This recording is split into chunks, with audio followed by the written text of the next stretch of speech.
नमस्कार मित्राणि शुभसन्ध्या। तो अद्य वयं 2019 तमवर्षस्य OSSTT संस्कृतप्रश्नपत्रस्य अभ्यासं कुर्मः। पुनश्च प्रश्नपत्रस्य विश्लेषणमपि कुर्मः एव। यदि एकवारं प्रत्येकवर्षस्य संस्कृतप्रश्नपत्रस्य यदि वयं मूल्याङ्कनं कुर्मः तर्हि 2019 तमवर्षे ये प्रश्नाः आसन् ते प्रश्नाः अत्यन्तः सरलाः आसन् एव। 2016 तमवर्षस्य पश्यन्तु अथवा 18 तमवर्षं पश्यन्तु, 21 फस्ट् अथवा 21 सेकेण्ड् पश्यन्तु, नाम सर्वासु परीक्षासु अत्यन्तं सरला परीक्षा यदि आसीत् काचित् तर्हि सा भवति एव 2019 तमवर्षस्य एव संस्कृतप्रश्नपत्रमेव। तर्हि अद्य अत्र चर्चां कुर्मः। 2019 तमवर्षे ये केऽपि प्रश्नाः आसन् तान् अत्र आलोचनां कुर्मः। यदि अत्र नूतनाः सन्ति भवन्तः तर्हि भवन्तः अत्र संस्कृत मीडियम् इन्स्टाग्राम् मध्ये माम् अनुकरणं कर्तुम् अर्हन्ति। तत्र शिक्षकनियुक्तिसम्पर्कीयसूचनाः अहं तत्र प्रेषयामि। पुनश्च टेलिग्राम् मध्ये भवन्तः प्रविशन्तु, तत्र अहं केवलं PDF आदिकं प्रेषयामि, तदपि भवन्तः मुक्तरूपेण ततः प्राप्स्यन्ति एव।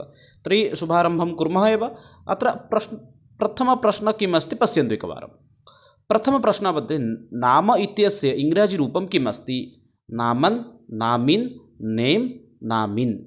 अत्र अत्यन्तं सरलः प्रश्नः अस्ति। अत्र संशयः न कस्यचित् भवेत् एव। नाम इति शब्दस्य इङ्ग्राजीरूपं किम् अस्ति? नेम् इति आगच्छति एव। अत्र न कस्यचित् संशयः भवेत्। अत्र नामिन् इति अस्ति, पश्यन्तु, एतत् जर्मनी रूपम् अस्ति एव। जर्मनी भाषया नामिन् इति वदन्ति। परवर्तसमये इ यद् आगच्छति तदस्ति किं लाटिन् भाषायाम् अस्ति एव। अतः एतत् किम् अस्ति? लाटिन् भाषायाम् एव वदन्ति नामिन् इति। अतः एतद्वयं शुद्धं भवति। अत्र सम्यक् किम् अस्ति? नैम् इति एव आङ्ग्लभाषया भवति। नामन् इति आगच्छति चेत् जर्मनी भाषया, एतद् आगच्छति चेत् लाटिन् भाषया भवति एव। परवर्ती प्रश्नः अस्ति, अष्टाध्यायी इत्यस्य कः रचयिता? अष्टाध्यायीविषये तु सर्वेषां ज्ञानम् अस्ति, तत्र न कस्यचित् संशयः भवेत्। अष्टाध्यायी इत्यस्य रचनाकारः कः? नागेशः, भट्टोजिदीक्षितः, रामचन्द्रः, पाणिनिः। अत्र पश्यामः चेत् समीचीनं विकल्पं किं भवति? नाम तत्र अष्टाध्यायी इत्यस्य रचनाकारः भवति पाणिनिः एव। महर्षि पाणिनिः एव भवति अष्टाध्यायीग्रन्थस्य रचनाकारः। तत्र एकं वाक्यमपि प्रसिद्धं भवति मुनित्रयम् इति। तत्र मुनित्रयं किं भवति एव?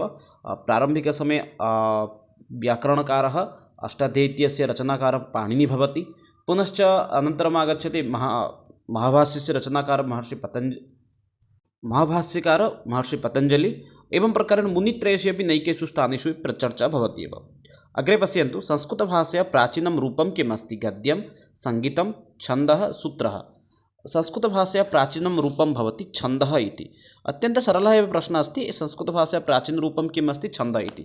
संस्कृतभाषया प्राचीनं नाम ग्रन्थं किम् अस्ति इत्युक्ते तत्र भवन्तः ऋग्वेदः इति वक्तुं शक्नुवन्ति। यदि लौकिकग्रन्थः इति आगच्छति चेत् तत्र भवन्तः रामायणं लेखितुम् अपि अर्हन्ति एव। प्राचीनतमरूपं किम् अस्ति? छन्दः इति। परवर्ती प्रश्नः अस्ति, कः प्राचीनतमः वेदः? वयं तु जानीमः एव, अस्माकं 4 वेदाः सन्ति एव। तत्र तु ऋग्वेदः, यजुर्वेदः, सामवेदः, अथर्ववेदः इति 4 वेदाः सन्ति। यदि तत्र आगच्छति वेदत्रयी के इत्युक्ते तत्र भवन्तः योजयितुं शक्नोति सामवेदः, यजुर्वेदः, ऋग्वेदः, परवर्ती समये अथर्ववेदस्य योजनं भवति। अस्तु, अत्र वदति कः प्राचीनतमः वेदः? अत्र सम्यक् उत्तरं भवति ऋग्वेदः इति। मन्त्रात्मकः अस्ति ऋग्वेदः, सर्वप्राचीनतमः वेदः भवति। परवर्ती समये गद्यात्मकः भवति यजुर्वेदः इति। गानात्मकं भवति एव सामवेदः इति। एतत् स्मरणे स्थापनीयमेव सर्वेषामेव। अग्रे पश्यामः, परवर्ती प्रश्नं प्रति गच्छामः। वाक्यपदीयं केन विरचितं? पाणिनिना, पाणिनिना, भर्तृहरिणा, कात्यायनेन, पतञ्जलिना। अत्र पश्यामः चेत् अत्र सम्यक् विकल्पः किं भवति? वाक्यपदीयकारः भवति एव भर्तृहरिः एव। इतोपि भर्तृहरेः कृतित्रयं भवति। एकमस्ति नीतिशतकम्। अहं नीतिशतकं पठितवान्, बहु सम्यक् उपलब्धग्रन्थः भवति एव, पुस्तकं भवति। प्रायः 8,100 श्लोकाः सन्ति एव। द्वितीयं भवति एव शृङ्गारशतकम् इति। शृङ्गारशतकं न दृष्टवान्। शृङ्गारशतकं तत्रापि 100 श्लोकाः सन्ति। वैराग्यशतके अपि तद्वदेव शतश्लोकाः सन्ति एव। अतः नैकः अपि एतस्य नाम किं वदन्ति? शतकत्रयी इति। बहुवारमपि प्रश्नः आगच्छति शतकत्रयस्य रचनाकारः कः इति। अतः भवन्तः अत्र निश्चयेन निसन्देहेन एव भर्तृहरिणा इति अपि भवन्तः तत्र चयनं कर्तुम् अर्हन्ति एव। वाक्यपदीयकारकः न भर्तृहरि इति। अष्टाध्यायी इत्यस्य रचनाकारकः अस्ति महर्षि पाणिनि। पतञ्जलिना किं कृतमस्ति, पतञ्जलिना भवति एव महाभाष्य, वार्तिकः भवति कार्त्यायनः एव। अस्तु अग्रे पश्यामः परवर्ती प्रश्नं। षष्ठप्रश्नः किमस्ति एकवारं पश्यामः। परवर्ती प्रश्नः अस्ति धातुना प्रत्ययस्य योगेन नूतनं किं भवति। पदस्य रचना भवति, काव्यस्य वाक्यस्य रचना भवति, काव्यस्य रचना भवति अथवा ग्रन्थस्य। यदा धातु एकः अस्ति, यथा एकः धातुः अस्ति पठ् इति, पठ् इति धातुना सह योगं भवति प्रत्ययः इत्यत्र तुमुन् प्रत्ययः आगच्छति। इदानीं पठ् युक्त तुमुन् एतयोः योगेन किम् आगच्छति, तत्र भवति नूतनं पदस्य भवति सृष्टिः, तद् भवति पठितुं। तदेव गम् प्लस् तुम् गन्तुं। तद्वदेव भिन्नभिन्नप्रत्ययाः सन्ति, बहवः धातवः सन्ति। एतेषां योगेन यद् नूतनं पदं, नूतनस्य सृष्टिः भवति तद् एव पदम् इति। अतः सम्यक् विकल्पत्र किं भवति, नूतनस्य पदस्य सृष्टिः भवति इति एव शुद्धम् उत्तरम् अत्र भवति। धातुना प्रत्ययस्य योगेन नूतनपदस्य सृष्टिः एव भवति। परवर्ती प्रश्नं प्रति गच्छामः। सप्तमप्रश्नः अस्ति, किं पश्यामः। कर्णमाध्यमेन ध्वनिग्रहणप्रक्रिया किम् अस्ति। दर्शनं, श्रवणं, भोजनं, व्याख्यानम्। अत्यन्तः सरलः प्रश्नः अस्ति, अतः अत्र अधिकसमयः अपि न ग्रहणीयः। कर्णमाध्यमेन अस्माकं या ध्वनिग्रहणप्रक्रिया भवति तद्भवति श्रवणम् इति। वयं ध्वनिग्रहणं केवलं कर्णमाध्यमेन कुर्मः, ध्वनिप्रकटनं कुर्मः भिन्नभिन्नमाध्यमेन, किन्तु भाषाप्रकटनं कुर्मः मुखमाध्यमेन। अतः तदपि नैकेषु स्थानेषु व्याख्यानमपि उच्यते। व्याख्यानस्य उच्चारणं भवति, व्याख्यानस्य प्रकटनं भवति मुखेन एव। दर्शनं भवति अस्माकं किं, नेत्रद्वारा एव। भोजनं मुखद्वारा भवति एव। अतः कर्णमाध्यमेन ध्वनिग्रहणप्रक्रिया श्रवणम् इति एव उच्यते एव। अस्तु परवर्ती प्रश्नं प्रति गच्छामः। अष्टमप्रश्नः अस्ति। परवर्ती प्रश्नः भवति 1783 तमख्रीष्टाब्दे भारतस्य राजधानी आसीत्। अत्र एतस्य सङ्ख्यायाः अपि एतस्याः संख्या अहं संस्कृतेन किं भवति 83+17तमवर्षे भारतस्य राजधानी किम् आसीत्। दिल्ली, मुम्बै, चेन्नै, कोल्कत्ता। इदानीम् अस्ति भारतस्य राजधानी देहली, अत्र संशयः नास्ति। देहली पूर्वं मुम्बै आसीत्, ततः पूर्वं किम् आसीत्, कोल्कता इति। कोल्कता कदा आसीत् इत्युक्ते 1783 तमवर्षे, अर्थात् 83+17तमवर्षे कोल्कता एव भारतस्य किम् आसीत्, राजधानीरूपेण एव आसीत् एव। अतः अत्र सम्यक् विकल्पः किं भवति, 1783 तमवर्षे भारतस्य राजधानी कोल्कता एव आसीत् इति। परवर्ती प्रश्नं प्रति गच्छामः। भारतस्य प्रतिष्ठे द्वे डेस् संस्कृति तथा साहित्यं, सङ्गीतं, संस्कृतं, पुराणम्। अत्र पश्यामः चेत् समीचीनविकल्पः किं भवति, भारतस्य प्रतिष्ठे द्वे संस्कृतं, संस्कृति तथा। कश्चन वैदेशिकः एव एतद् वाक्यं वदति, भारतस्य प्रतिष्ठे द्वे संस्कृतं, संस्कृति तथा इति। स कः भवति इत्युक्ते H.S. विल्सन् महोदय। H.S.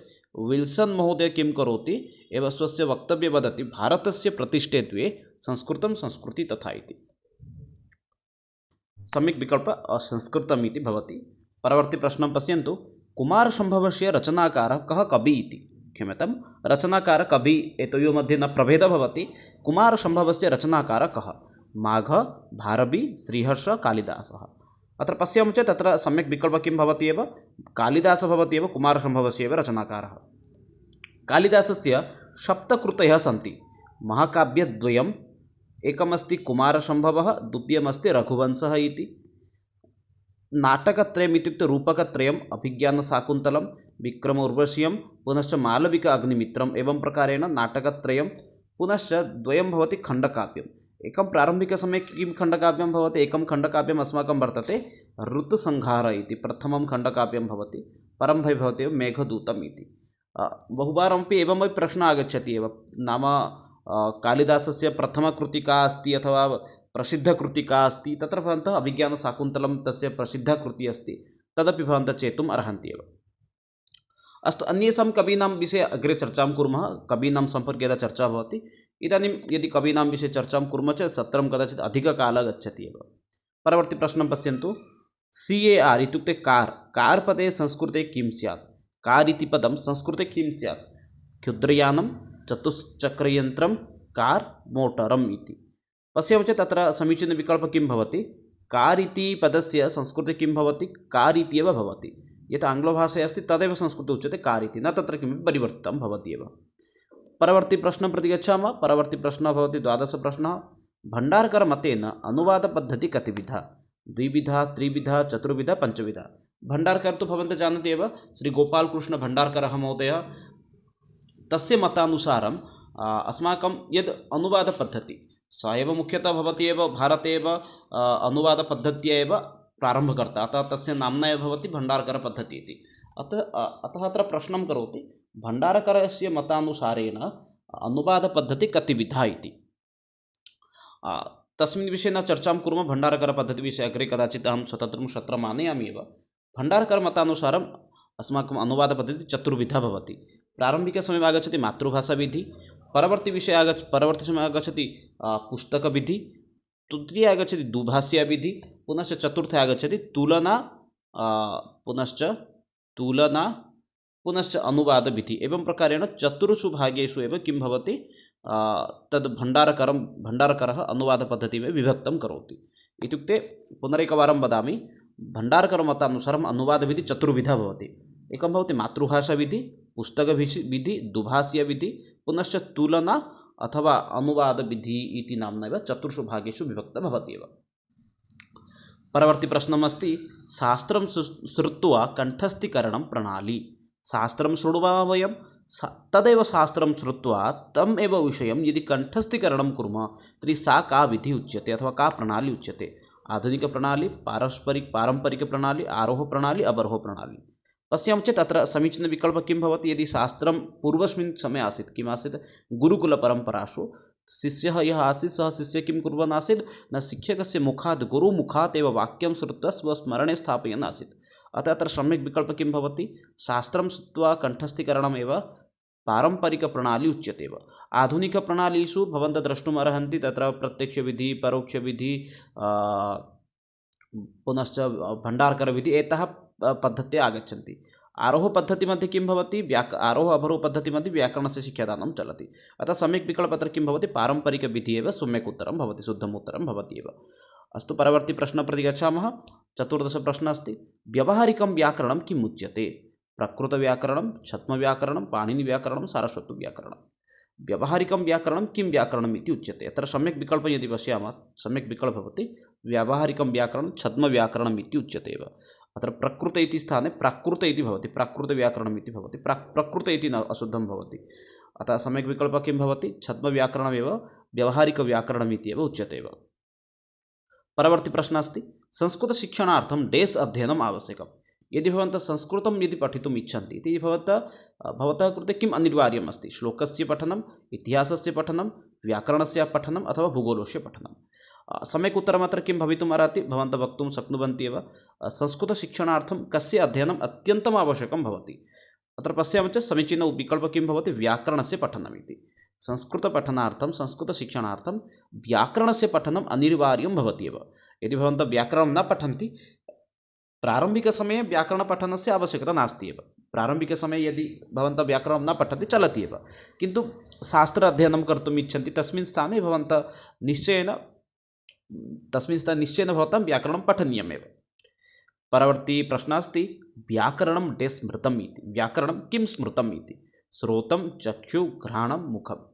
वेदाङ्गपुरुषसम्पर्कीय प्रश्नः अस्ति। प्रायः एतादृशप्रश्नः नैकवारम् आगच्छति, बहुवारम् आगच्छति। अतः किम् अत्र सम्यक् उत्तरं भवति, व्याकरणं मुखं स्मृतम् इति। व्याकरणं किं स्मृतम् इत्युक्ते व्याकरणं मुखं स्मृतम् इति। परवर्ती समये अग्रे पश्यामः। परवर्ती प्रश्नं, जलबिन्दुनिपातेन क्रमशः पूर्यते डेस्। कूपः, शरः, घटः, झरः। अत्र पश्यामः चेत् सम्यक् विकल्पः किं भवति, जलबिन्दुनिपातेन क्रमशः पूर्यते, क्षम्यतां, घटः, कूप इति स्थाने भवति एव। जलबिन्दुनिपातेन क्रमशः पूर्यते घटः एव।